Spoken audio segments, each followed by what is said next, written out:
UART, or Universal Asynchronous Receiver Transmitter, what a mouthful, is one of the most commonly used device-to-device communication protocols out there. UART is a great tool which allows us to get two devices to talk to each other, and you can get them to work together in tandem to do things that you can't do on only one. To get two devices to talk to each other with UART, you're going to need two connections on each device. One wire to send data on, and another one to receive data on. These are called the transmitter pins, TX, or the receiver pin, RX. Now UART is something called a full duplex system, which is a really fancy way of saying that both devices can communicate with each other at the same time. They can both send and receive data simultaneously. And we will see that in a future video, this is not the case for all communication protocols, because with something like I2C, you can only have one device talking at a time. Now, both devices need to agree on how fast they're going to send and receive data between each other, and this is called the baud rate. And so when we set up our devices, we need to ensure that they share the same baud rate. And there are a whole bunch of standard rates out there, but you'll most commonly encounter 9600 and 115,200. Now, there are many different ways that you might use UART in your projects, but we're going to jump into a really great example of getting two Picos to talk to each other so we can see what's going on in a MicroPython environment. If you want to follow along, you're going to need two Picos, any variants will do, and some jumper wires, and that's it. We're just going to go ahead and code everything from scratch, but if you want the final code, it can be found on our course page on our site, link in the description for our YouTube audience. First, we're going to start with our hardware connections. I'm just going to whack them in there for now. And all we're going to need to do is connect up the TX and RX pins. And this is something that catches a lot of people off guard, but you plug the TX pin of one Pico into the RX pin of the other, and the RX into the TX. This is because if one transmits on the TX pin, you want to receive it on the RX pin on the other one, and vice versa. So we're going to be using GP4, and connect that to GP5, like so. So RX to TX. And then we're going to connect GP5 to GP4, so RX to TX, like so. And very importantly, we're going to need to connect a ground pin of one Pico to the ground pin of another Pico. And this is going to ensure that they share a common ground. A voltage is generated with reference to ground. So this ensures that if one produces a 3.3 volt signal, it measures 3.3 volts on the other one because they share a common ground.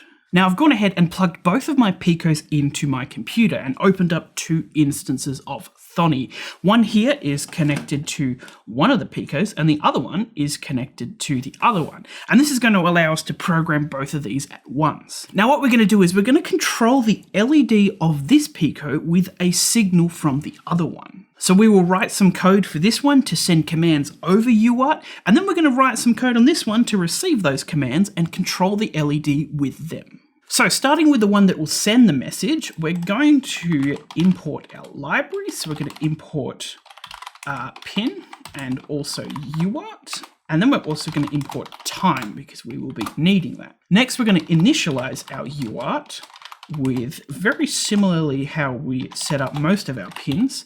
And in our setup options, we're going to first specify the UART peripheral we're going to be using, as well as the baud rate, very important here, as well as the TX pin we're using, pin 4, and we're going to specify the RX pin, which is RX, pin 5.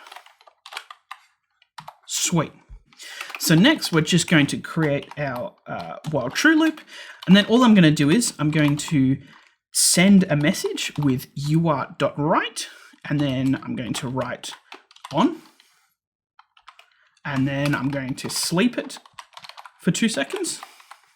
And then I'm going to do exactly the same, but I'm going to write off. And that's it. That's all we need to do to send messages over UART in MicroPython. It's really simple. And if we run it, nothing's going to happen because we're sending that data over, but we're doing nothing with it. Now let's write the code to receive it. So I'm just going to copy and paste what we had there. I'm just going to delete all that. And then we don't need time, so I'm just going to get rid of it. And I'm just going to call this one test UART2 to stop it from being confusing so we can refer to it. And very importantly, we want to ensure that it shares the same baud rate. What I'm also going to do is I'm going to set up an LED. with pin, and we set up lots of LEDs before, so this should be pretty straightforward. And we're going to set that as an output. Sweet. Now to start with, we're going to need this test UART2.anyLine. Now we're going to need this .anyLine here because when the Pico sends data to the other one, that data is going to get stored in something called a buffer, which just kind of holds the data till it's ready to be processed. And what this .any does is it just checks if there is data in the buffer, and if it is, it will return true logic. So if there is something in the buffer, we're just going to assign it to a message, and we can read it with just test UART2.read. Then to make it easier on us, we're just going to print message to the shell, and then we're just going to set up some logic here. So if the message is on, we are going to set the LED to on, and if it's off,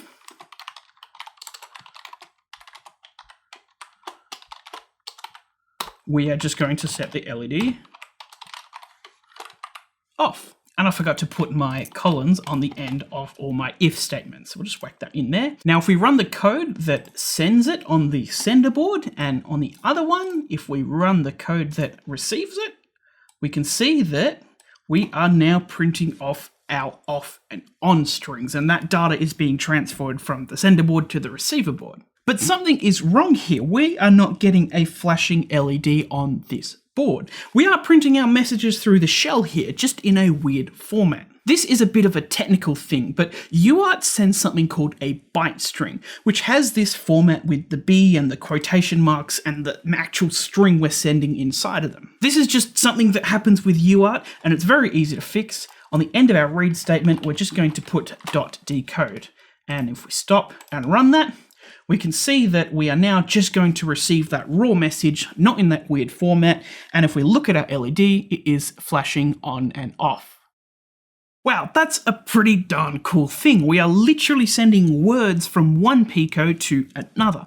But how does that work? Well, on this Pico, when we use the .write command to send a string, that string gets turned from words into ones and zeros using something called Ascii encoding. Ascii is kind of just a universal set of rules for representing a letter with something called a byte. Don't confuse a byte with a bit though. A bit is just a 1 or a 0, and a byte is just 8 of those bits put together. So when we use the .write function, each letter of that on and off string gets turned into a byte. Then the Pico rapidly changes the voltage on the pin to send those ones and zeros to the other Pico. And then when we .read on the other Pico, we use the same Ascii rules to turn those bytes back into strings. And that is pretty ingenious. Words to ones and zeros through a wire and then turned back into words on a completely different device. Now, an important thing is that you can only send strings, no integers, no floats. So if we create a variable called x here and assign it the integer 10, and then try and send that, it's going to give us an error. What we must do is we have to turn it into a string with the string command before we send it over. And if we look at this one, we're going to be receiving 10 and off here.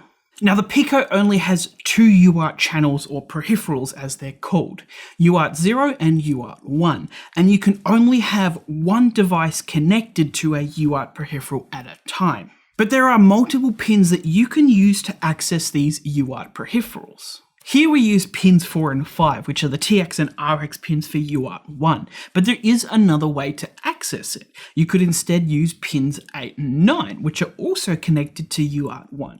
But you can't make 2 different UART connections with these pins as they're both connected to UART 1. If you wanted to make another UART connection, you would need to use the other peripheral, UART 0. And you can access UART 0 through pins 0 and 1, or 12 and 13, or pins 16 and 17. These are all kind of just different routes that you can use to access the same UART hardware. And in our setup, we need to specify what UART peripheral we're using and what pins we're using to access it. So instead of 1, 4, and 5, we could access UART 0 through pins 12 and 13, for example.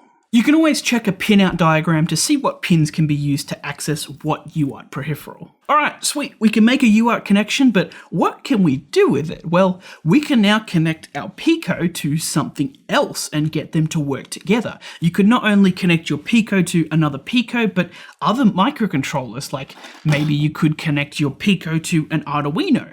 Or you could get your Pico to work together with a Raspberry Pi computer. You can make the Pi do all the hard number crunching and all the calculations because it's really powerful, and get it to tell the Pico to control some motors through UART. Just be wary though and check what logic level they use, because the Arduino, for example, uses 5V logic to create its ones and zeros, not the 3.3V logic that our Pico uses. But this can be fixed with a really inexpensive logic level converter like this.